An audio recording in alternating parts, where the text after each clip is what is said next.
Hello दोस्तों, स्वागत है आप सभी का आपके अपने यूट्यूब चैनल प्राइम प्रभाकर पर। दोस्तों, आज के वीडियो में हम देखने वाले हैं आर ओ के प्रीवियस ईयर पेपर के तहत 2017 के पेपर को। ठीक है, तो चलिए इस पेपर को देखते हैं। इससे पहले हमने 2021 के मेंस का जीएस का जो पेपर होता है वो, और हिंदी का पेपर और जीएस का पेपर देख लिया है, और हमने 2017 का भी हिंदी का पेपर देख लिया। आपको डिस्क्रिप्शन में हमारे पीवाईक्यू की प्लेलिस्ट की लिस्ट मिल जाएगी, आप जाके वहाँ से बाकी वीडियोस को भी देख सकते हैं। ठीक है, अब चलिए चूँकि हम पूरा पेपर करा रहे हैं और पेपर ही ले करके कराते हैं, इसलिए इस वीडियो को भी हम यहीं से डायरेक्ट पेपर को शुरुआत करते हैं। ठीक है, तो हमने ए सीरीज़ को लिया है और इसकी शुरुआत जो है वो रीजनिंग और मैथ के क्वेश्चन से हुई। चूँकि आपको सिलेबस पता होगा कि 15 से 20 क्वेश्चन आते हैं रीजनिंग और मैथ के, और चूँकि हम इसमें आपको जीएस के क्वेश्चन करा रहे हैं, तो मैं आपको जो रीजनिंग और इसके मैथ के क्वेश्चन है ये मैं कराऊंगा नहीं, इसके मैं सिर्फ आंसर बता दूंगा आपको। आप जब सॉल्व करेंगे आप इसको सॉल्व जरूर कर लेंगे अपने हिसाब से, और चूंकि आप प्रीवियस ईयर के सारे अगर मैथ और रीजनिंग के सवाल देखेंगे तो आपको ये पता चल जाएगा किस तरह से और किस टॉपिक से सवाल आते हैं, और आप इनको अगर सॉल्व करके जाते हैं तो बहुत सारे सवाल इसी पैटर्न पे रिपीटेड भी मिल जाते हैं। ठीक है, तो चलिए हम इनके सिर्फ आंसर आपको बताते चलो, उसके बाद जीएस को हम प्रॉपरली फॉलो करेंगे। ठीक है, तो इसमें पहला क्वेश्चन ये रीजनिंग का है। इसमें कूट वाले वही क्वेश्चन है कि अगर इसको ये लिखा जाए तो इसमें आपको पता ही होगा ए से जेड तक की जो ABCD है उसका कौन सा क्रम है ये आपको लिखना होता है, और इसका सही जवाब जो है, इसका सही जवाब हो जाएगा ऑप्शन नंबर 1, ए वाला हो जाएगा।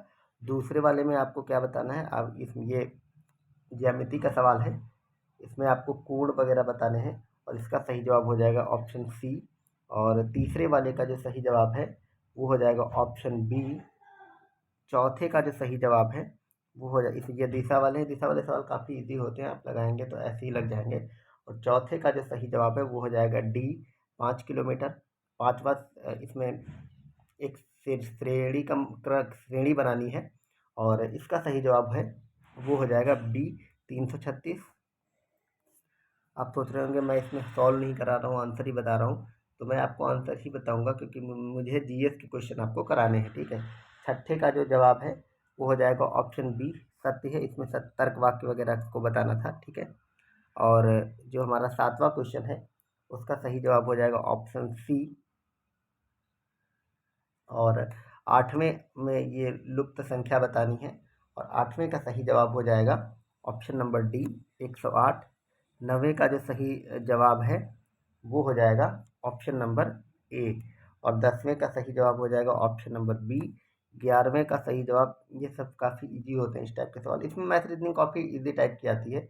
11वें का हो जाएगा डी, सॉरी 11वें का सी होगा। ठीक है, ये चूंकि मैं आपको आंसर कहाँ से बता रहा हूँ, मैं आपको आंसर बता रहा हूँ यूपीपीएससी की ऑफिशियल जो आंसर की आई थी उसके हिसाब से। ठीक है, तो अब यहाँ पे हमारे 11 क्वेश्चन मैथ रीजनिंग के हो गए हैं, और ये हम यहीं पे समाप्त करते हैं, और अब हम जीएस के क्वेश्चन पे आते हैं। जीएस के क्वेश्चन में भी मैं आपको बताते चलूँगा कि इसमें जो करंट अफेयर के क्वेश्चन होते हैं, ठीक है, करंट अफेयर के क्वेश्चन वो सिर्फ मैं इसको आंसर आपको बता दूंगा, लेकिन वो आंसर आपको याद नहीं रखनी है, लेकिन आपको करंट अफेयर्स का डोमेन पकड़ना। डोमेन मीन्स कि आयोग कहाँ से सवाल उठा रहा है करंट अफेयर्स के, वो चीज़ें। अगर खेल का कोई सवाल है तो खेल में उस समय जो चर्चा में रहा होगा वो सवाल पूछा गया, लेकिन आपको इस समय उसी क्रम में उसी श्रेणी में कौन चर्चा में है उस टाइप से आपको याद रखना। ठीक है, तो करंट अफेयर के मैं आपको सवाल बता दूंगा कि ये करंट का है।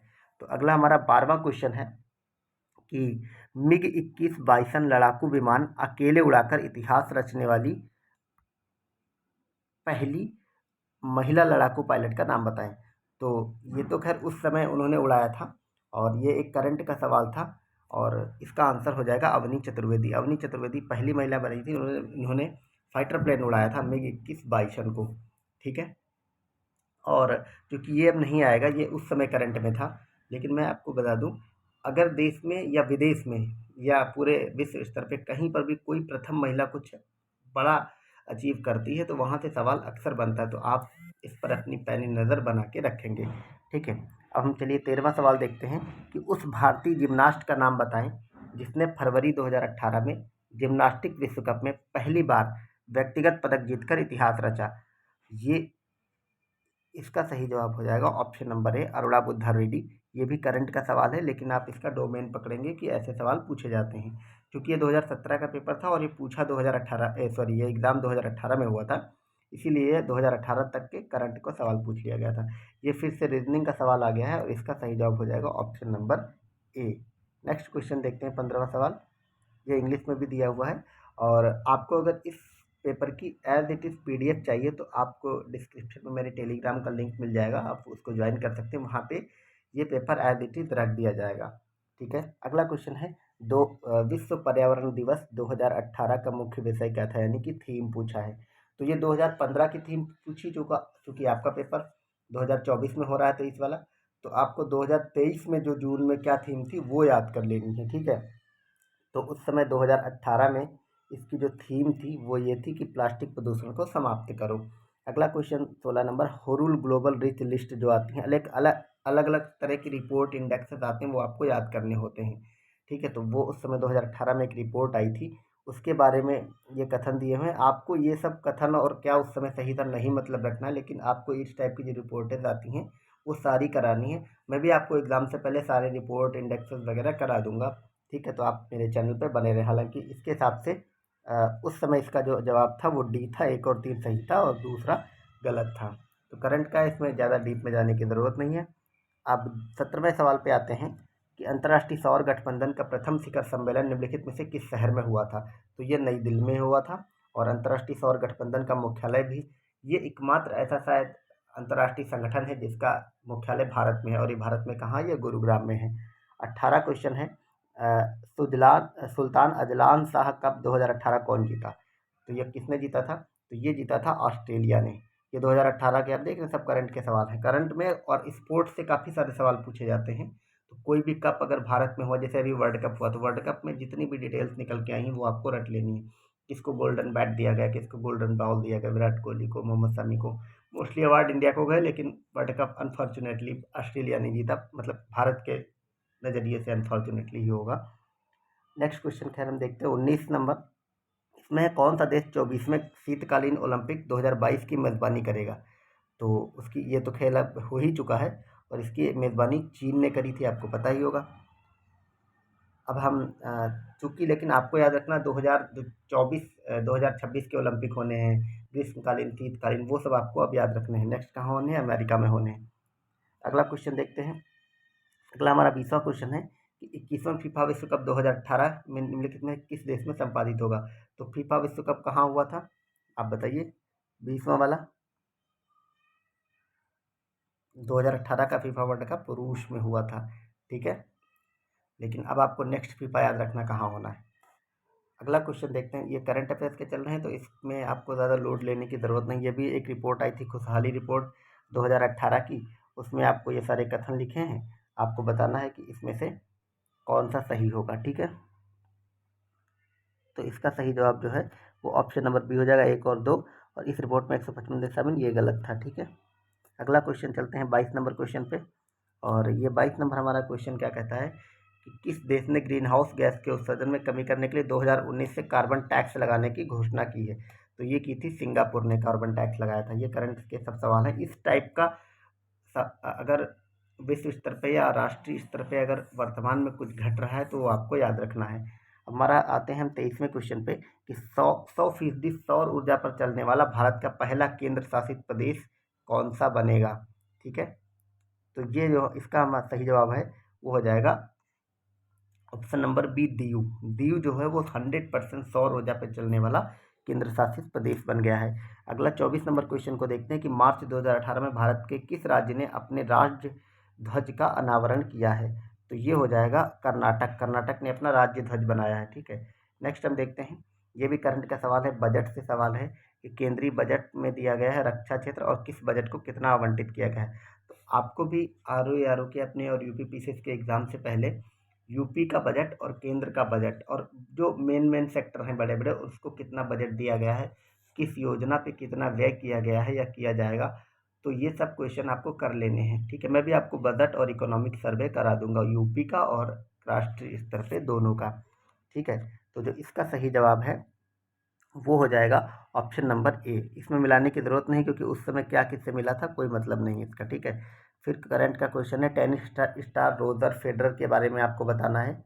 ये 2018 में इन्होंने कौन से कप जीते, क्या क्या किया था, ये भी करंट का सवाल है और इसका सही जवाब हो जाएगा ऑप्शन नंबर ए। करंट के सवालों पे मैं रुक नहीं रहा हूँ, लेकिन सिर्फ आपको बताते चल रहा हूँ कि वो कहाँ से सवाल पूछते हैं। देख रहे हैं आपने स्पोर्ट्स से कितने सारे सवाल पूछे गए हैं, ठीक है।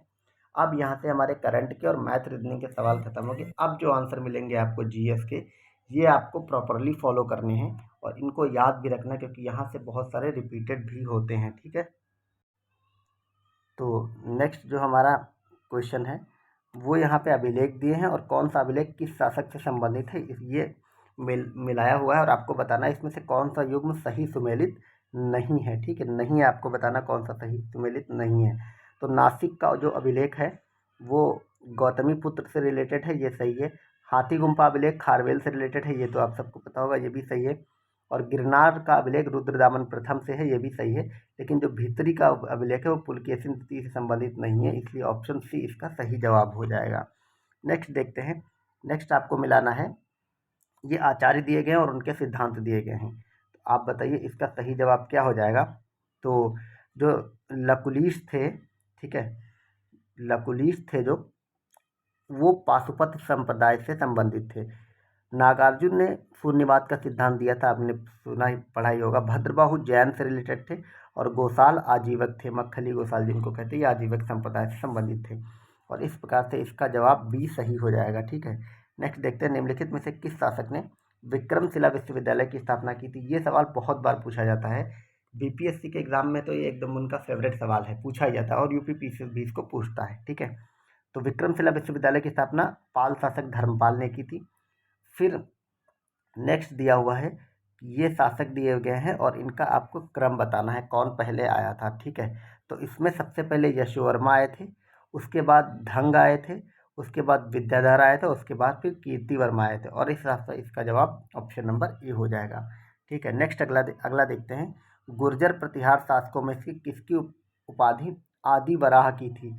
ये आप बताइए, इसका एकदम सिंपल सा जवाब है और ये सब उपाधियाँ आपको रटी होनी चाहिए। ये मिहिर भोज थे, ठीक है। मिहिर भोज जो हैं उनकी उपाधि आदि वराह की थी।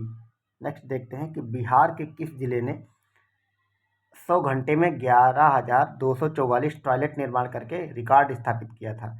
तो ये चूंकि बिहार में एक बड़ा रिकॉर्ड बना था करंट में, इसलिए इसको पूछा गया था। तो इसका सही जवाब हो जाएगा गोपालगंज, बिहार के गोपालगंज जिले में ये रिकॉर्ड बनाया गया था, ठीक है। नेक्स्ट देखते हैं 33वें क्वेश्चन को। ये दिया गया है सूची और उस सूची और ये दिए गए हैं राज्य और इससे किसका संबंध किस राज्य से था, ये आपको मिलाना है, ठीक है। तो जो इसका मैं आपको मिला के बताता हूँ, रणथंभौर का रिलेशन आपको पता है, राणा रतन सिंह से था, ये राजस्थान के थे। चित्तौड़ का जो संबंध है, एक मिनट, नहीं, रणथंभौर का जो रिलेशन है वो हमीर देव से था। जो हमीर देव थे राजस्थान में, वो रणथंभौर से रिलेटेड थे। और चित्तौड़ का राणा रतन सिंह जो थे, वही पद्मावती वाले, पद्मावती के जो पति थे वो चित्तौड़ के थे। और जो देवगिरी थे उनका संबंध वहाँ से राजा राय रामचंद्र का संबंध था और कर्णदेव का संबंध गुजरात से था। इस प्रकार ऑप्शन डी इसका सही जवाब हो जाएगा। नेक्स्ट देखते हैं, यात्री और उनके देश दिखे गए हैं, आपको बताना कौन सा गलत युग्म है, ठीक है। इब्न बतूता मोरक्को का रहने वाला था, ये एकदम से सही है। मार्को पोलो इटली का था, ये भी सही है। अब्दुल रज़ाक जो है वो तुर्की का लिखा, जो तुर्की का नहीं था वो ईरान का था। और जो नूनिस था वो पुर्तगाल का था, ये भी सही। तो इस प्रकार ऑप्शन सी इसका सही जवाब हो जाएगा। अगला फिर कुछ घटनाएं लिखी हुई हैं और आपको इनका कालानुक्रम बताना है, ठीक है। तो इसमें जो सबसे पहले हुई थी घटना वो हुई थी तराइन का द्वितीय युद्ध, कब हुआ था, 1192 में, ठीक है। उसके बाद हुई थी जलालुद्दीन खिलजी की हत्या, उसके बाद हुई थी अफगानपुर षड्यंत्र और अंत में हुआ था मोहम्मद तुगलक द्वारा राजधानी का स्थानांतरण। तो इस प्रकार ऑप्शन ए इसका सही जवाब हो जाएगा। अगला देखते हैं कि निम्नलिखित में से किस चिश्ती संत को चिरागे दिल्ली कहा जाता है। ये जितने भी चिश्ती संप्रदाय हुआ है, सूफी संत हुए हैं, उन सब के बारे में आपको कंप्लीट पढ़ना है। उनकी कौन कौन सी उपाधियाँ थी, कौन किस सिद्धांत को मानते थे, यहाँ से सवाल अक्सर बनता है। तो चिरागे दिल्ली किसको कहा जाता था? चिरागे दिल्ली नासिरुद्दीन को कहा जाता था। ठीक है, अगला क्वेश्चन देते हैं, निम्नलिखित में किस शासक ने शाहरुख नामक चांदी का सिक्का चलाया था? सिक्कों से सवाल अक्षर बनते हैं, तो एक चांदी का सिक्का चलाया गया था, उसका नाम शाहरुख था। और इसका आप सही जवाब बताएं। हालांकि इसका जो सही जवाब है, तो जो शाहरुख नाम का चांदी का सिक्का चलाया था, ये चलाया था बाबर ने। ठीक है, नेक्स्ट देखते हैं कि बौद्ध धर्म में त्रिरत्न का क्या अभिप्राय है? तो त्रिरत्न बौद्ध और जैन दोनों धर्मों में बहुत ही महत्वपूर्ण है। और बौद्ध धर्म में त्रिरत्न का मतलब था बुद्ध, धम्म और संघ। बौद्ध धर्म वाले बोलते नहीं है, बुद्धम शरणम गच्छामि, धम्मम शरणम गच्छामि, संघम शरणम गच्छामि। इसी तरह जैन धर्म का त्रिरत्न क्या था? जैन धर्म के जो त्रिरत्न थे वो थे सम्यक दर्शन, सम्यक आचरण, सम्यक पाच करके। ठीक है, नेक्स्ट हम 39वें सवाल पे पहुंच गए हैं और देखते हैं, ऑपरेशन रूबिकॉन वह कूट शब्द था जिसे भारत में ब्रिटिश सरकार द्वारा निम्नलिखित में से किस संदर्भ में उपयोग किया जाता है? ये मॉडर्न इंडिया का सवाल है, काफ़ी अच्छा सवाल है। ऑपरेशन रूबिकॉन, इसका संबंध जो था वो जेल में गांधी का आमरण अनशन, जो गांधी ने जेल में आमरण अनशन शुरू कर दिया था, जो डॉक्टर अंबेडकर के साथ पूना पैक्ट जिसके कारण हुआ था, उसको निपटने के लिए ऑपरेशन रूबिकॉन चलाया था ब्रिटिश सरकार ने। ठीक है, अब हम नेक्स्ट क्वेश्चन देखते हैं। नेक्स्ट है कि चंपारण कृषि जांच समिति का सदस्य कौन नहीं था? FG sly, DJ read, Anugrah Narayan और महात्मा गांधी। तो इसका सही जवाब हो जाएगा अनुग्रह नारायण। अनुग्रह नारायण इसके नहीं थे, ये अंग्रेज थे, और बाकी महात्मा गांधी को भी इसका सदस्य बनाया गया था। अगला क्वेश्चन देखते हैं कि निम्नलिखित घटनाओं पर आपको विचार करना है कि गांधी इरविन समझौता, और आपको इसमें भी कालानुक्रम लगाना है, ये सारी कौन कौन सी घटना कब हुई थी। ठीक है, तो इसमें सबसे पहले नेहरू रिपोर्ट आई थी 1928 में। उसके बाद गांधी इरविन समझौता हुआ था 1931 में, और उसके बाद धृति गोलमेज सम्मेलन हो गया था।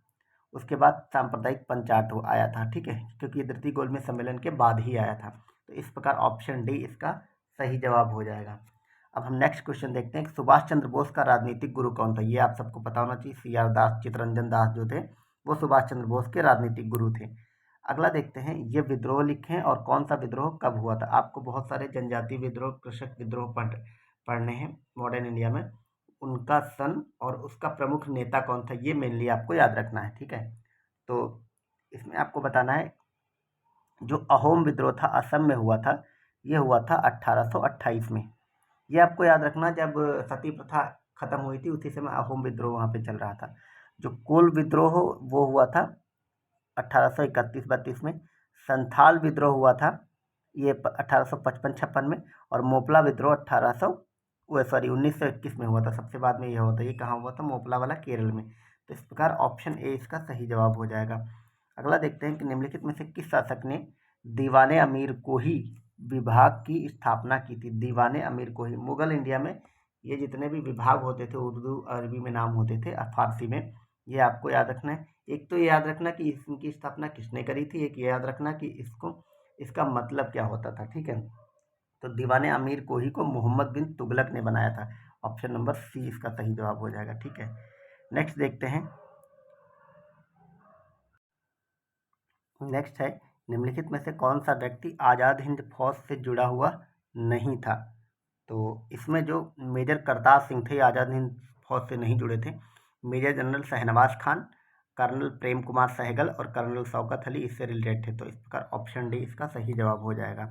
अगला देखते हैं, इसमें फिर आपको कालानुक्रम लगाना है, ये सारी घटनाएं लिखी हुई हैं और किसके बाद कौन सा हुआ। तो आपको मॉडर्न इंडिया में आप देख रहे हैं जितनी भी मेन घटनाएं हुई हैं उनका आपको नहीं, डेट तो नहीं, लेकिन कम से कम आपको ईस्वी जरूर याद रखनी, किस सन में हुआ था। अगर आपको वो याद रहेगी तो आप इस टाइप के 4-5 सवाल आते हैं कालानुक्रम लगाने वाले, वो आप लगा लेंगे। ठीक है, तो इसका मैं आपको बता देता हूँ, इसका सही जवाब क्या हो जाएगा। सबसे पहले सांप्रदायिक निर्णय हुआ था, वही सांप्रदायिक पंचायत जो आया था 1931 में, उसकी बात हो रही है। उसके बाद पूना समझौता हुआ था, क्योंकि इसी को ख़त्म करने के लिए ये किया गया था। और उसके बाद तृतीय गोलमेज सम्मेलन उसके बाद हो गया था, और अगस्त प्रथा तो अब काफ़ी बाद में आया था। इस प्रकार ऑप्शन बी इसका सही जवाब हो जाएगा। ठीक है, अगला क्वेश्चन देखते हैं। ये इसमें फिर कौन सा युग्म सही नहीं है? ये कौन कौन सी नीतियाँ किसने चलाई थी, आपको बताना है इसमें से कौन सा सही नहीं है। ठीक है, स्थानीय स्वशासन लॉर्ड लिटन, यही गलत हो जाता है, क्योंकि स्थानीय स्वशासन का संबंध लॉर्ड रिपन से है, ना कि लिटन से। ठीक है। और सहायक संधि लार्ड वेलेजली, ये सही है। राज्य अपहरण नीति डलहौजी, ये भी सही है। स्थायी बंदोबस्त कॉर्नवालिस, ये भी सही है। तो इसका ऑप्शन ए सही जवाब हो जाएगा। अगला क्वेश्चन देखते हैं। इसमें ये सारे समाचार दिए हैं, इसमें आपको मिलाना है, मिलान करना है, ठीक है। तो यंग इंडिया आपको पता है महात्मा गांधी ने निकाला था। केसरी किसका था? केसरी ये क्या बोलते, बाल गंगाधर तिलक का था। समाचार दर्पण किसका था? समाचार दर्पण जो हो जेसी मार्समैन का था। आप अगर मेरी वीडियोस की प्लेलिस्ट में जाएंगे, आप जीके जीएस की प्लेलिस्ट में जाएंगे, तो आपको एक मैंने वीडियो आपको कराया था, बस 5-6 मिनट का वीडियो होगा। उसमें मैंने आपको सारे समाचार पत्र, पत्रिकाएं और जो मैगजीन थी वो मैंने आपको करा रखी। वो वीडियो आप ज़रूर देख लेंगे, वहाँ से आपको ये सारे के सारे उसमें मिल जाएंगे। और भी जितने भी इम्पोर्टेंट हैं सारे मैंने करा रखे हैं, ठीक है। इसके साथ ही मैंने एक वीडियो और शायद बनाया था, हाँ मिल जाएगा आपको। वो था उस पे क्या बोलते हैं, जितने भी संगठन बने थे उस समय, जितने भी सामाजिक धार्मिक सुधार संस्थाएं थी, वो सारी कराई थी। तो वो वीडियो आप देख लेंगे। बहुत छोटे छोटे वीडियो, 7-7 8-8 वीडियो में बहुत क्रिस्प नोट्स मैंने उसमें आपको कराए हैं, ठीक है। और बचा ये मिरातुल अखबार, ये राजा राममोहन राय ने कराया था। इस प्रकार ऑप्शन डी इसका सही जवाब हो जाएगा, ठीक है। नेक्स्ट क्वेश्चन देखते हैं हम। 49वें पे आ गए। कूका आंदोलन की नींव कहाँ पे पड़ी थी? तो मैंने बताया ना कौन सा आंदोलन कहाँ हुआ, कब हुआ और किसने किया। ये आपको आंदोलन वाले में याद रखना। कूका आंदोलन पंजाब में हुआ था। और एक था कुकी आंदोलन, आपने अगर पढ़ा होगा, ये कूका था, एक था कुकी। कुकी कहाँ हुआ था? कुकी मणिपुर में हुआ था। क्योंकि मणिपुर इस बार काफ़ी चर्चा में रहा था अभी, तो मणिपुर में जो आंदोलन हुआ था वहाँ से सवाल पूछे जा सकते हैं, ठीक है। तो आपको कुकी भी याद रखना कूका के साथ। नेक्स्ट देखते हैं कि एक, अब यहाँ पे साइंस के सवाल शुरू हो गए। एक सामान्य 70 किलो भार वाले वयस्क मनुष्य में रक्त की कुल मात्रा लगभग कितनी होती है? तो वो होती 5000 मिलीग्राम। ये तो रटने वाला, आपको रट लेना है। अगला क्वेश्चन है, निम्नलिखित में से कौन सा एंजाइम प्रोटीनों को अमीनो अम्ल में विघटित करता है? पेप्सिन, यूरियस, लैक्टेस या जाइमेस? तो इसका सही जवाब हो जाएगा पेप्सिन। अगला क्वेश्चन है, निम्नलिखित हार्मोन्स में से कौन सा एक स्त्रीलिंग हार्मोन है? तो ये तो आप सबको पता ही होगा। जो एस्ट्रोन होता है, एस्ट्रोजन, वो स्त्रीलिंग हार्मोन होता है। और टेस्टोस्टेरोन पुरुष वाला होता है, ठीक है। अगला क्वेश्चन, निम्नलिखित में से कौन सा बहुलक जैव निम्नीकृत नहीं किया जा सकता? बायोडिग्रेडेबल कौन सा नहीं है? सेल्यूलोज, प्रोटीन, स्टार्च और पीवीसी। तो इसमें आपको पता है जो पीवीसी है ये प्लास्टिक होती है, और प्लास्टिक का जैव निम्नीकरण नहीं किया जा सकता। पीवीसी आपने देखा जो तार होते हैं ना, अंदर का तो कॉपर या एल्यूमिनियम का तार होता है, लेकिन उसके ऊपर जो प्लास्टिक लपेट लगी होती है जिसके अंदर वो होता है, उसी को पीवीसी कहते हैं। नेक्स्ट देखते हैं, 54 नंबर क्वेश्चन पे हम आ गए हैं कि इसमें कौन सा युग्म सही सुमेलित नहीं। ये सारे धातुएं दी और ये इसके अयस्क दिए गए हैं, ठीक है। आपको बताना कौन सा सही सुमेलित नहीं है। तो एल्युमिनियम का बॉक्साइड होता है, ये तो सही है। कॉपर का सिनेबार नहीं होता, ये जिंक का होता है। जिंक का कैलेमाइन होता है। और आयरन का हेमेटाइट होता है। ऑप्शन बी जो है वो इसका सही जवाब हो जाएगा। समुद्री घास निम्नलिखित तत्व का मुख्य तथा महत्वपूर्ण स्रोत है। समुद्री घास का महत्वपूर्ण स्रोत इसमें से क्या है? तो ये हो जाएगा आयोडीन। समुद्री घास से आयोडीन मिलती है। इसमें आपको सुमेलित नहीं है, नेक्स्ट में बताना है। ये विटामिन लिखिए और उसकी कमी से होने वाले रोगों को दिया गया है, ठीक है। तो विटामिन डी से सुखंडी रोग होता है, ये सही है। विटामिन सी से मसूड़ों में सूजन आ जाती है, खून आती है, इसी को स्कर्वी कहते हैं। विटामिन बी वन से बेरी बेरी होता है, ये भी सही। लेकिन विटामिन ए से गठिया रोग नहीं होता। ऑप्शन सी इसका सही जवाब हो जाएगा। नेक्स्ट देखते हैं 57 नंबर क्वेश्चन कि निम्नलिखित में से इसमें भी कौन सा युग्म सुमेलित नहीं है, आपको बताना है। तो इसका सही जवाब हो जाएगा एस्पिरिन। एस्पिरिन जो है इसका उपयोग निश्चेतक के रूप में नहीं किया जाता है, ठीक है। बाकी किनीन का उपयोग मलेरिया रोधी, क्विनिन जिसको बोलते हैं, मलेरिया रोधी में किया जाता है। क्रिस्टल वायलेट का उपयोग पूती रोधी में किया जाता है। क्लोरोमाइसेटिन का उपयोग टाइफाइड नासी के रूप में किया जाता है। ये सब जो है ना, ये आपको एज इट इज रट लेने, क्योंकि साइंस में ऐसे सवाल खूब बनते हैं, किसका उपयोग किस में करे जाते हैं। तो यहीं से आपको रिपीटेड सवाल मिलेंगे। अगला क्वेश्चन है, मकड़ियों द्वारा उत्पादित रेशम क्या कहलाता है? अलग अलग टाइप का रेशम बनता है, लेकिन जो मकड़ियाँ रेशम बनाती हैं उस रेशम को क्या कहते हैं? तो उसका आपको याद रखना है, गॉसमिर रेशम कहते हैं, ठीक है। अगला क्वेश्चन देखते हैं। अगला क्वेश्चन फिर से बीच बीच में, ये फिजिक्स का क्वेश्चन है। ये तो पूरा न्यूमेरिकल दे दिया। दो समान द्रव्यमान ऊर्जाओं की गतिज ऊर्जाओं का अनुपात 4:9 है, तो उनके वेगों का अनुपात क्या होगा? आपको इस वाले से निकालना है, v = u + at वाला जो फार्मूला है वहाँ से इसको निकाल देना है, ठीक है। तो इसका जो सही जवाब है वो हो जाएगा ऑप्शन नंबर बी, 2:3। अगला क्वेश्चन है, ऊष्मा की इकाई निम्नलिखित में से कौन नहीं है? ऊष्मा की इकाई कौन नहीं है? तो जो सेंटीग्रेड है, आपको पता है ये ऊष्मा की इकाई नहीं होती है। ये मतलब क्या बोलते हैं इसको, सेंटीग्रेड किसकी इकाई होगी? ये मापने वाली इकाई होती है, लंबाई वगैरह, लंबाई की इकाई होगी। कैलोरी, जूल और अर्ग जो है वो ऊष्मा की इकाई हो सकती है। ठीक है, अगला क्वेश्चन देखते हैं। लाईफाई के संबंध में पूछा। लाईफाई क्या होता है? ये इंटरनेट देने का एक तरीका होता है। ये इतने स्टेटमेंट दिए, आपको बताना इसमें से कौन सा गलत स्टेटमेंट है। ठीक है, लाईफाई के बारे में कौन सा गलत स्टेटमेंट है? तो इसका सही जवाब हो जाएगा ऑप्शन नंबर डी। इसका क्रियान्वयन ऑप्टिकल फाइबर नेटवर्क द्वारा किया जाता है। ऑप्टिकल फाइबर नेटवर्क अलग होता है, वो लाईफाई तो नहीं होता है। लाईफाई में मतलब एक बल्ब जैसा लगा दिया जाता है और बल्ब की रोशनी जहाँ तक जाती है, उसकी हीट जहाँ तक जाती है, वहाँ तक इंटरनेट मिलता है। तो इसमें ऑप्टिकल फाइबर नहीं होती, इसलिए ये गलत हो जाएगा। ठीक है, बाकी सब सही है। ये करंट का भी एक स्टेटमेंट दे दिया गया, उस समय लॉन्च किया था सूचना प्रसारण मंत्रालय ने। खैर, अगले क्वेश्चन पे हम बढ़ते हैं और देखते हैं। विद्युत चुंबकीय प्रेरण पर आधारित युक्ति है। ये सब हमने 12th में, अगर आपने इंटर पढ़ी होगी, इवन हाई स्कूल में भी जो फिजिक्स पढ़ी उन सब में दिया होता है। तो विद्युत चुंबकीय प्रेरण जो है वो डायनेमो इसी पर आधारित होता है। ये एकदम सिंपल सा सवाल है। अगला क्वेश्चन देखते हैं 63 नंबर की। प्रकाश संश्लेषण प्रक्रिया के लिए निम्नलिखित में से किसकी उपस्थिति आवश्यक नहीं है? सूर्य का प्रकाश, जल, ऑक्सीजन और कार्बन डाइऑक्साइड। ठीक है, तो प्रकाश संश्लेषण के लिए आपको बता दूं ऑक्सीजन की उपस्थिति आवश्यक नहीं है। ठीक है, बाकी सब जरूरी है। अगला देखते हैं कि जीवाणु भोजियों के संबंध में कौन सा कथन सही है? जीवाणु भोजियों के संबंध में, ठीक है, तो जीवाणु भोजी विषाणु होते हैं जो जीवाणुओं को संक्रमित करते हैं, ये एकदम सही है। जीवाणु भोजी आनुवांशिक अभियांत्रिकी में प्रयुक्त होते हैं, ये भी सही। तो इसका ऑप्शन सी इसका सही जवाब हो जाएगा।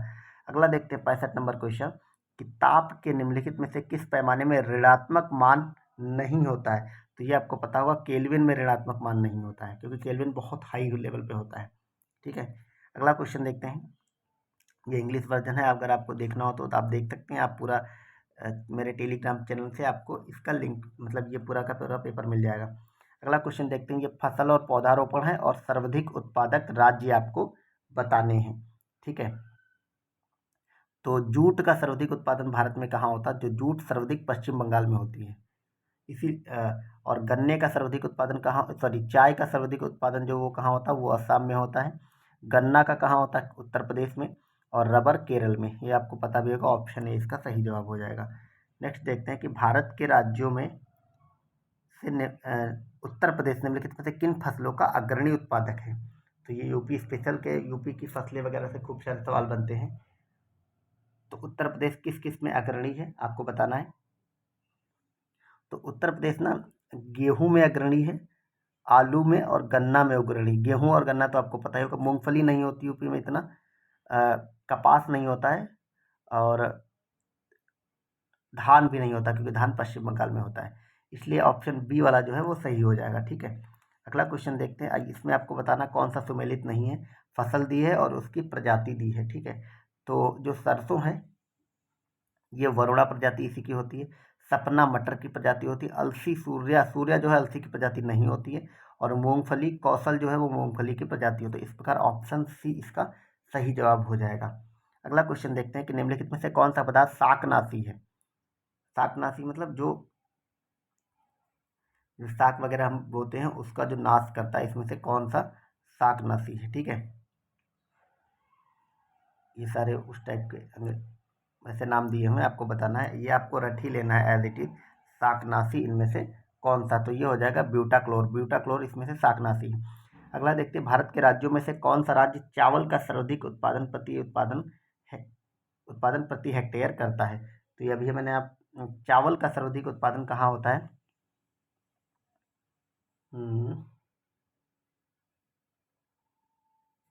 चावल सर्वाधिक पश्चिम बंगाल में होता है। ठीक है, अगला क्वेश्चन देखते हैं कि भारत को वर्ष 2017-18 में अधिकतम कच्चा तेल की आपूर्ति करने वाला देश कौन था?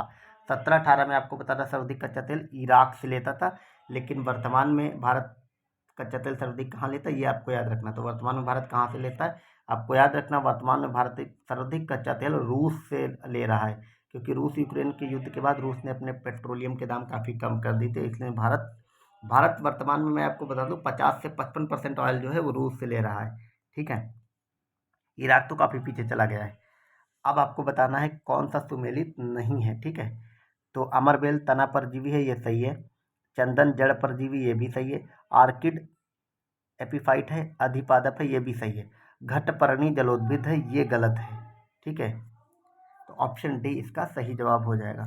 नेक्स्ट हम देखते हैं 73 नंबर सवाल पे कि भारतीय अर्थव्यवस्था में तृतीय क्षेत्र की भागीदारी कितनी है 2016-17 में। ये इकोनॉमिक सर्वे से सवाल आया, आपको उस समय का डेटा है, ध्यान नहीं देना, लेकिन इस समय के डेटा जरूर पढ़ के जाना। तो उस समय ये 52.8 लाख करोड़ की थी, ठीक है। आपको मिट्टियों की जल धारण क्षमता का घटता हुआ क्रम बताना है, ठीक है। तो ये सबसे ज़्यादा जल धारण क्षमता मृत्तिका में होती है, उसके बाद गाद में होती, फिर आलू में होती, तो आप सॉरी बालू में।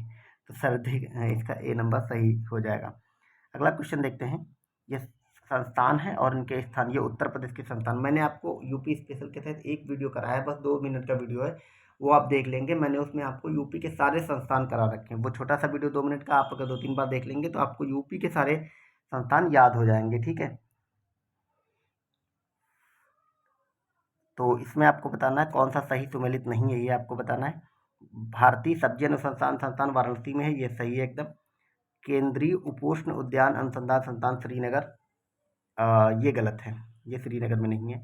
भारतीय गन्ना अनुसंधान लखनऊ में है। भारतीय दलहन अनुसंधान कानपुर में है, ये भी सही। तो ऑप्शन नंबर बी इसका सही जवाब हो जाएगा। अगला हम आ गए हैं 76 नंबर क्वेश्चन पे। इसमें सही नहीं फिर से बताना है, इसमें से कौन सा सही नहीं। तो आप स्टेटमेंट पढ़ें सारे, और इसका जो सही जवाब है वो हो जाएगा ऑप्शन नंबर सी, झूठ कंड फॉल्स स्मट। जो में पाए जाने वाला रोग है, याद रखना, ये जौ में नहीं पाया जाता है। अगला क्वेश्चन देखते हैं 77 नंबर। ये इस कथन और कारण दिया है। तो मिट्टी की प्रजातियों में से मृत्तिका अधिकतम जल धारण करती है, ये अभी आपने ऊपर देखा कि सबसे जल धारण क्षमता किसमें होती है, मृत्तिका में, फिर गाद में, और फिर बालू में।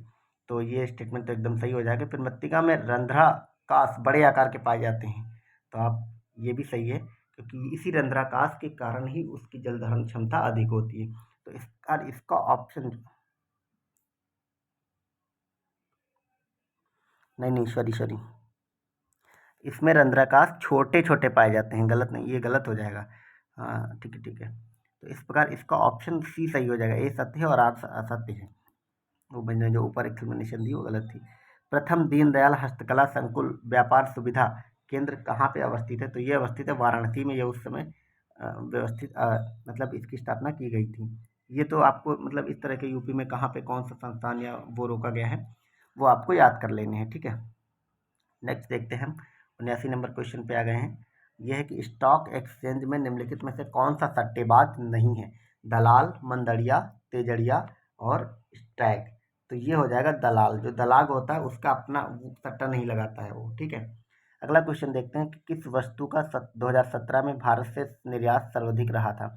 इकोनॉमिक सर्वे का सवाल है, और आपको याद रखना है 2022-23 में किसका, सॉरी 23-24 में किसका निर्यात सर्वाधिक रहा है। ये चूंकि है 17 में पूछा गया है, तो उस समय इसका जवाब था बी, अभियांत्रिकी वस्तुएं इंजीनियरिंग सामान। हालांकि वर्तमान में भी यही है, ठीक है।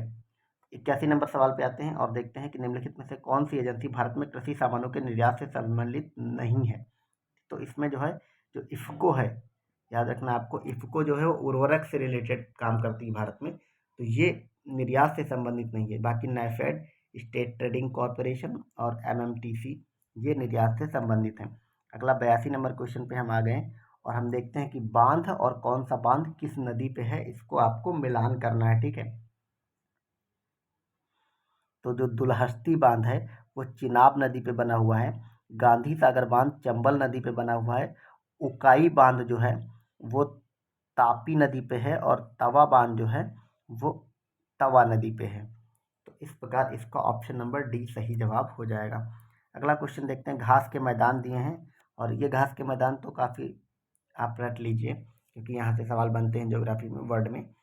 इनको आपको देशों से मिलाना। अगर आप मेरी मतलब चैनल पे हैं, और मेरे चैनल पे आप शॉर्ट वाले में जाइए, मैंने बहुत कम शॉर्ट्स अपलोड कर रखे हैं, 5-6 शॉर्ट्स हैं। उसमें मैंने शॉर्ट्स में 1 मिनट के अंदर ही 30-40 सेकंड में मैंने आपको सारे घास के मैदान रटा दिए, आप वो देख लेंगे, ठीक है। तो आपको बताना है कि पंपास कहाँ पे पाए जाते हैं, ठीक है। पंपास पाए जाते हैं अर्जेंटीना में, और पुस्टैच जो है वो पाए जाते हैं हंगरी में।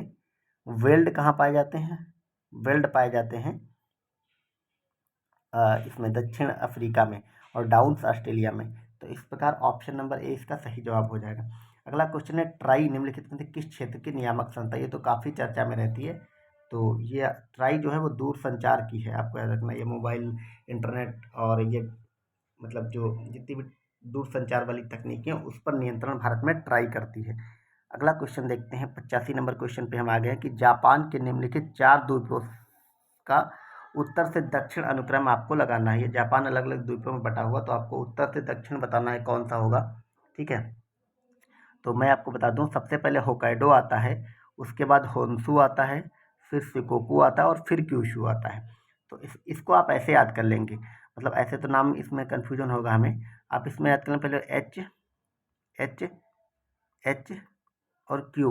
अब आप सोचेंगे एच एच 3 हो गए, तो आपको सबसे पहले तो याद रखना कि क्यू तो नहीं आएगा। अब 3 बचे, 3 में ना होकाइडो और होन्शु, तो एच ओ के होकाइडो, आपको एच ओ के पहले आता है, ये याद रखना है। ठीक है, नेक्स्ट देखते हैं, कुइकामाटा चिली निम्नलिखित में से किस खनिज के लिए प्रसिद्ध है?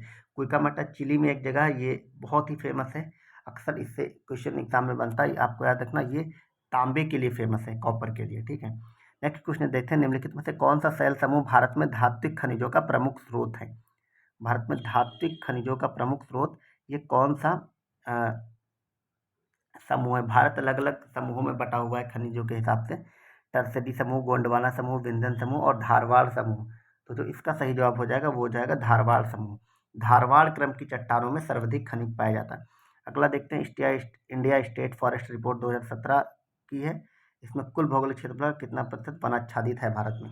तो ये था 21.54%। आपको लेटेस्ट डाटा देख लेना है। अगला है राष्ट्रीय उद्यान और आपको उनके राज्य से मिलान करना है। ठीक है, तो इंतानकी जो राष्ट्रीय उद्यान है वो नागालैंड का है, बेतला राष्ट्रीय उद्यान जो है वो झारखंड का है, सिरोही राष्ट्रीय उद्यान मणिपुर का है और गोविंदी राष्ट्रीय उद्यान तमिलनाडु का। इस प्रकार ऑप्शन सी इसका सही जवाब हो जाएगा। नेक्स्ट देखते हैं कि पृथ्वी की सतह का वह भाग जिस पर भूकंपी तरंगों को सर्वप्रथम रिकॉर्ड किया जाता है वह क्या कहलाता है? भूकंप बहुत सारे आ रहे हैं इस बार दिल्ली के आसपास और मतलब नॉर्थ इंडिया में, तो ये आपको याद रखना, ये फिर से रिपीट किया जा सकता है क्वेश्चन। आपको बताना है कि सर्वप्रथम जहाँ पे रिकॉर्ड किया जाता है उसको हम क्या कहते हैं? तो उसको हम अधिकेंद्र कहते हैं, ये आपको याद रखना है, एपिक सेंटर जिसको बोलते हैं। नेक्स्ट क्वेश्चन देखते हैं कि भारत में तटीय राज्यों की संख्या कितनी है? ये तो इजी सा है, भारत में कुल 9 तटीय राज्य हैं। 2011 की जनगणना के आधार पर निम्नलिखित में से किस राज्य में जनसंख्या घनत्व उच्चतम था? जनसंख्या घनत्व उच्चतम बिहार में था, आपको याद रखना भारत में। माल्थस के अनुसार जनसंख्या नियंत्रण का सर्वाधिक प्रभावकारी उपाय निम्नलिखित में से कौन सा है? जनसंख्या नियंत्रण पर माल्थस का प्रभावकारी उपाय पूछा गया है। तो माल्थस के अनुसार जन्म नियंत्रण पर रोक लगाई जाए अगर, तो हम जनसंख्या को नियंत्रित कर सकते हैं। फिर 2011 की जनगणना के अनुसार नेक्स्ट क्वेश्चन पूछा है कि निम्नलिखित में से किस भारतीय राज्य में महिला साक्षरता दर न्यूनतम थी? तो वो थी राजस्थान में। ठीक है, नेक्स्ट क्वेश्चन देखते हैं कि वर्ष 2011 की जनगणना में निम्नलिखित में से किस राज्य की जनसंख्या में कमी आई थी? तो वो आई थी नागालैंड में। अगला क्वेश्चन देखते हैं, 2011 की जनगणना के अनुसार निम्नलिखित में से किस राज्य में साक्षरता सर्वाधिक थी? ये ऑप्शन दिए हैं, वैसे तो भारत में सर्वाधिक साक्षरता केरल की, लेकिन इन राज्यों जो ऑप्शन दिए हैं इनमें से सर्वाधिक साक्षरता किसकी थी? तो इनमें सर्वाधिक साक्षरता मणिपुर की थी। वर्ष 2011 की जनगणना के अनुसार भारत में नगरीय जनसंख्या का देश की कुल जनसंख्या की प्रतिशतता कितनी थी? तो वो ऑप्शन नंबर बी है, 31.16% जो जनसंख्या है वो नगरीय है भारत में, बाकी सभी ग्रामीण है। मैंने अभी जनसंख्या के ऊपर जितने भी क्वेश्चन कराए, बहुत सारे क्वेश्चन पूछे जाते हैं, ये आपको रट लेने, क्योंकि जनसंख्या वाले क्वेश्चन रिपीट होते हैं और इसके अतिरिक्त भी भारत की जनसंख्या और भारत की जनसंख्या में यूपी की जनसंख्या, यूपी के जिला कौन कहाँ है वो आपको रटने हैं। मैं हालांकि एग्जाम से पहले आपको यूपी और भारत की जनसंख्या एक साथ करा दूंगा। ठीक है, अगला क्वेश्चन देखते हैं, ये पहाड़ियाँ दी हुई हैं और राज्य दिए गए हैं, आपको मिलान करना है। ठीक है, तो जो गारो फलक पहाड़ी कहाँ है? वो मेघालय में है। मिरी की पहाड़ियाँ तमिलनाडु में पाई जाती हैं। सॉरी, मिरी की पहाड़ियाँ तमिलनाडु में नहीं है, ये थोड़ा उल्टा हो गया है। तो जो गारो की पहाड़ियाँ वो तो मेघालय में है और मिरी की पहाड़ियाँ जो है वो अरुणाचल में पाई जाती हैं। और कोलाई मलाई की पहाड़ियाँ ये हैं, ये जो अलाई मलाई और अनाई मुड़ी, अनाई मलाई, ये सब जो नाम होते हैं तमिलनाडु में होते हैं, आपको ऐसे भी एक ट्रिक की तरह से याद रखना है, ठीक है।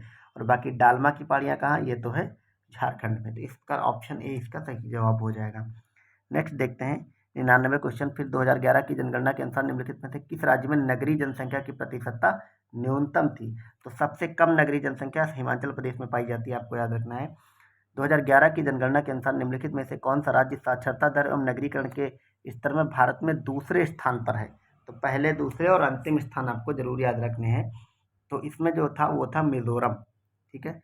नेक्स्ट क्वेश्चन देखते हैं। फिर 2011 की जनगणना के आधार पर क्वेश्चन पूछा है कि नगरीकरण के आधार पर अवरोही क्रम में राज्यों को लगाना है। अवरोही मतलब घटते हुए क्रम में। तो इनमें से सबसे अधिक नगरीकृत राज्य कौन सा है? तो वो हो जाएगा महाराष्ट्र नंबर 1 पे, उसके बाद हो जाएगा पश्चिम बंगाल, फिर आंध्र प्रदेश और फिर हो जाएगा गुजरात। तो इस प्रकार ऑप्शन बी इसका सही जवाब हो जाएगा। अगला क्वेश्चन पे चलते हैं, देखते हैं पारिस्थितिकी तंत्र के संदर्भ में इन कथनों पर आपको सही कथन बताना है, ठीक है। स्वपोषज स्तर पर उत्पादन को प्राथमिक उपभोक्ता कहा जाता है, ये सही है। स्वपोषी ही प्राथमिक उपभोक्ता होते हैं। द्वितीयक उत्पादकता का स्तर परपोषी स्तर के उत्पादन से है, ये भी सही है। तो इसका ऑप्शन सी इसका सही जवाब हो जाएगा।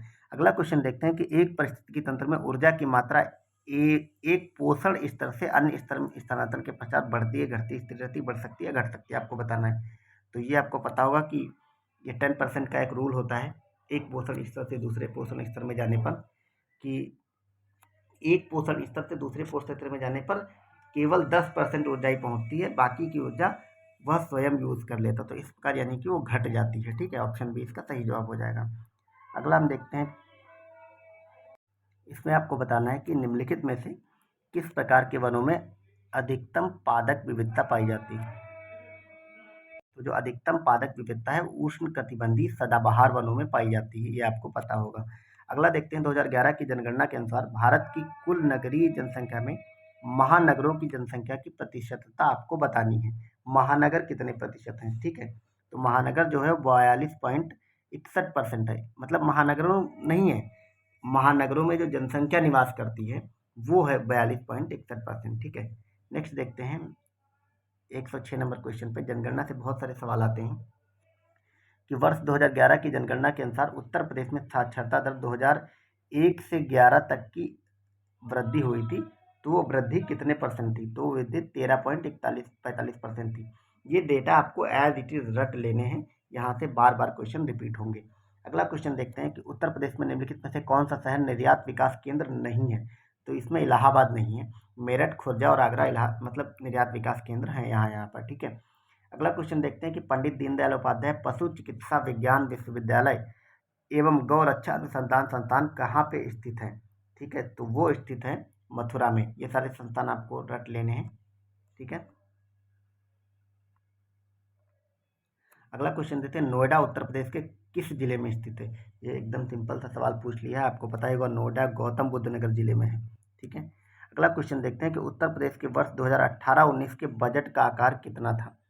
तो उस समय तो इसका बजट का आकार इतना था, सी नंबर इसका सही जवाब हो जाएगा। लेकिन आपको वर्तमान का बजट आकार देखना है, 2023 वाला हमारा आया था, ठीक है। अगला क्वेश्चन है 111 नंबर क्वेश्चन।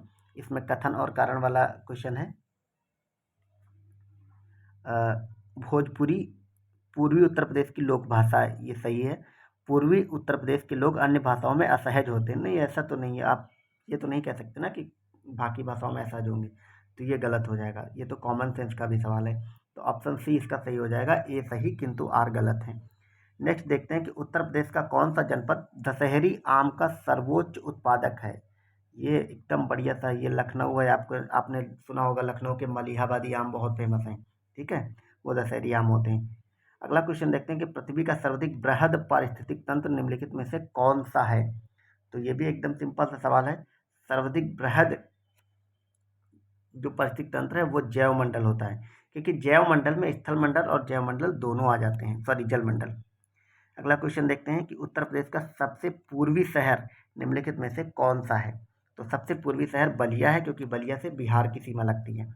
अगला क्वेश्चन देते हैं, शहर और कौन सा शहर की क्या विशेषताएं हैं? इसमें आपको बताना कौन सा सही सुमेलित नहीं है, ठीक है। तो वाराणसी संस्कृति एवं धर्म का केंद्र है, ये भी सही है। लखनऊ उत्तर प्रदेश की राजधानी है। झांसी औद्योगिक केंद्र है, ये गलत हो जाएगा। मुरादाबाद पीतल नगरी की कही जाती है, तो ये भी सही है। तो ये इस प्रकार ऑप्शन सी इसका सही हो जाएगा। अगला देखते हैं, उत्तर प्रदेश के लोकायुक्त के पद धारण की अवधि कितने वर्ष की होती है? तो ये 8 वर्ष की होती है, आपको याद कर लेना है। उत्तर प्रदेश में लोकायुक्त 8 वर्ष के लिए नियुक्त होता है। अगला क्वेश्चन देखते हैं कि कन्नौज इत्र का शहर है, ये कथन है, ये तो सही है कि कन्नौज इत्र के लिए फेमस है, ये एकदम सही स्टेटमेंट है। दूसरा है कि कन्नौज शहर के सभी निवासियों के लिए के यहाँ इत्र का उद्योग है। ये आपको देखने से नहीं लग रहा है कि ये एकदम एक्सट्रीम स्टेटमेंट लग रहा है। सभी, किसी भी शहर में सभी निवासी एक ही व्यवसाय में क्यों ही लगेंगे, भले वो उसके लिए फेमस हो, तो ये गलत हो जाएगा। इस प्रकार ऑप्शन सी सही है, ये सही है किंतु आर गलत है। ये तो आपको नहीं भी पता होता तो आप लगा लेते हैं। अगला क्वेश्चन है, उत्तर प्रदेश में सिंगल विंडो क्लियरेंस विभाग के निम्नलिखित उद्देश्यों पर विचार कीजिए और नीचे दिए गए कोड से उत्तर चुनिए। औद्योगिक अपशिष्ट प्रबंधन, औद्योगिक अनुमोदन, आपको बताना है इन स्टेटमेंट में से कौन सा सही जवाब। इसका सही जवाब हो जाएगा ऑप्शन बी, केवल 2 सही है, स्टेटमेंट 1 गलत है। क्योंकि सिंगल विंडो क्लियरेंस आपको औद्योगिक अनुमोदन यानी कि जब आप कोई फैक्ट्री वगैरह लगाते हैं उसके लिए चाहिए होता है, ना कि अपशिष्ट प्रबंधन के लिए। उसका सिंगल विंडो से कोई लेना देना नहीं। ये भी कॉमन सेंस का सवाल है। प्रसिद्ध ठुमरी गायिका गिरिजा देवी का जन्म किस शहर में हुआ था? तो ये हुआ था वाराणसी में। आपको याद रखना, हमारी गिरिजा देवी जो है, इस समय आपने देखा होगा मालिनी अवस्थी जो भारत में अवध की लोक गायिका है, ये उनकी गुरु थी गिरिजा देवी। ठीक है, अब खैर नेक्स्ट क्वेश्चन देखते हैं। हम 120 नंबर क्वेश्चन पे आ गए हैं, 20 क्वेश्चन सिर्फ हमारे बचे हैं।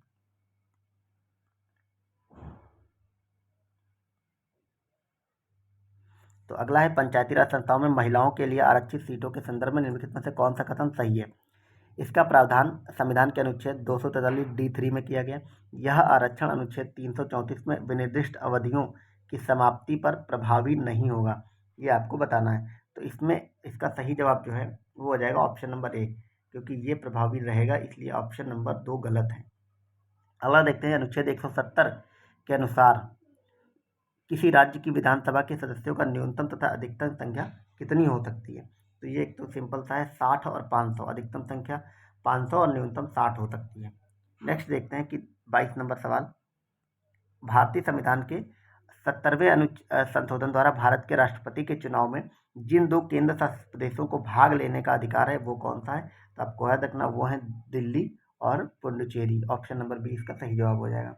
नेक्स्ट देखते हैं, इसमें आपको बताना कौन सा सही सम्मिलित नहीं है। केंद्रीय अन्वेषण ब्यूरो 1963, केंद्रीय सतर्कता आयोग 1964, भ्रष्टाचार निरोधक कानून 1985, प्रवर्तन निदेशालय 2000।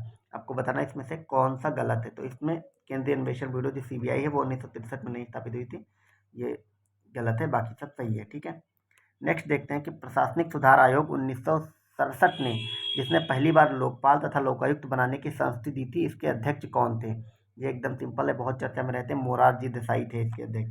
तो प्रथम फर्स्ट ARC जिसको बोलते हैं, तो इसके अध्यक्ष मोरारजी देसाई थे। ठीक है, नेक्स्ट देखते हैं कि भारतीय संविधान के निम्नलिखित में से किस अनुच्छेद के द्वारा अस्पृश्यता की समाप्ति की घोषणा की गई? तो ये आपको पता होगा, अनुच्छेद 17 के तहत ये किया गया है।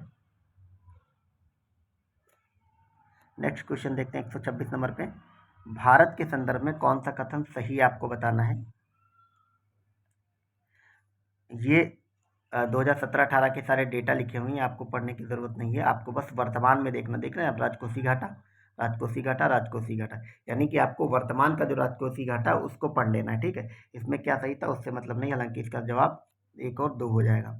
नेक्स्ट देखते हैं 127 नंबर क्वेश्चन, ये भी 2017-18 के बजट का के डेटा दिए हुए हैं, ये भी आपको जानने की ज़रूरत नहीं है, लेकिन आपको वर्तमान का डेटा देख लेना है, इंपॉर्टेंट।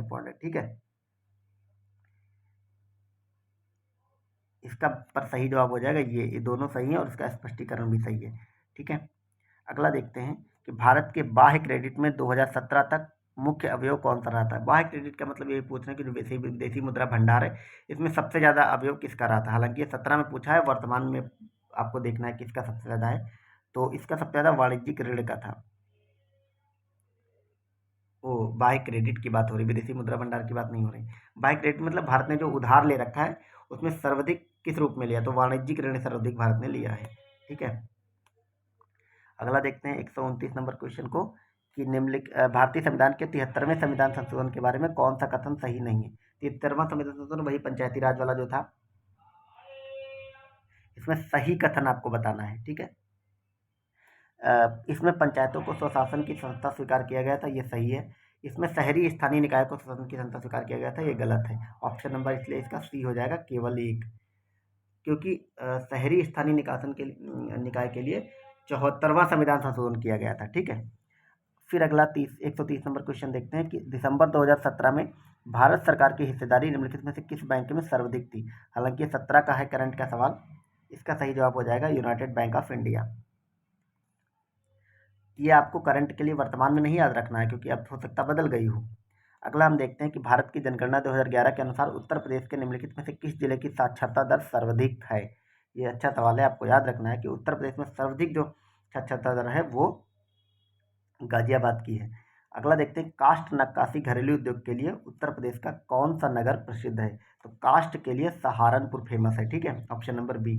अगला देखते हैं कि 133, उत्तर प्रदेश में उत्तर केंद्रीय क्षेत्र सांस्कृतिक केंद्र कहाँ स्थापित है। ये इलाहाबाद में है, NCZCC इसको बोलते हैं।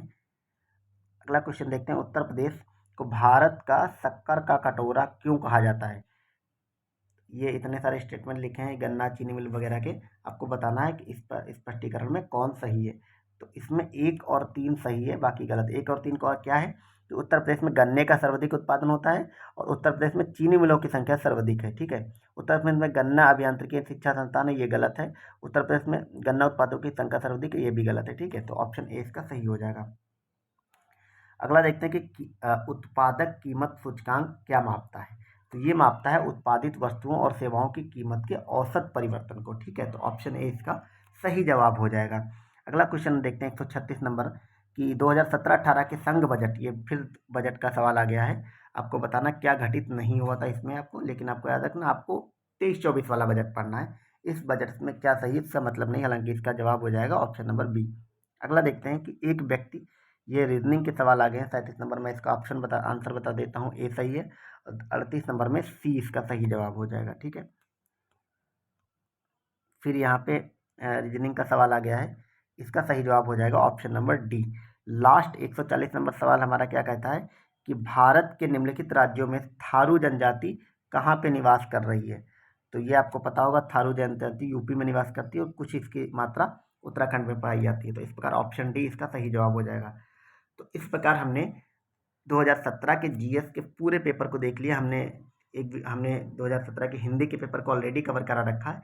नेक्स्ट वीडियो में हम 2017 के मेंस में जो 120 क्वेश्चन आते हैं जीएस के, वो वाला पेपर भी देखेंगे। इस तरह हम एक एक करके सारे PYQs को देख लेंगे। अगर आप यूपी में RO की तैयारी कर रहे हैं तो ही आप ये वीडियो देख रहे हैं, जाहिर सी बात है। तो आप हिंदी की तैयारी के लिए मेरे प्लेलिस्ट में जा सकते हैं, उसमें डिस्क्रिप्शन में लिंक मिल जाएगा। उसमें मैंने आपको हिंदी की कंप्लीट प्रिपरेशन कराई हुई। हमने इस समय तक 5 टॉपिक करा दिए, एक सिर्फ टॉपिक बचा, वो भी हो जाएगा 1-2 दिन में। और आप ऐसे ही, अगर आपको यह वीडियो यूज़फुल लगे तो आप कमेंट बॉक्स में फीडबैक दे सकते हैं और अपनी तैयारी इसी तरह करते रहिए। और वीडियो को लाइक शेयर एंड सब्सक्राइब भी कर दीजिएगा चैनल को, अगर आपने नहीं किया है। और ठीक है, नेक्स्ट वीडियो में मिलते हैं। Thank you so much for watching, bye bye.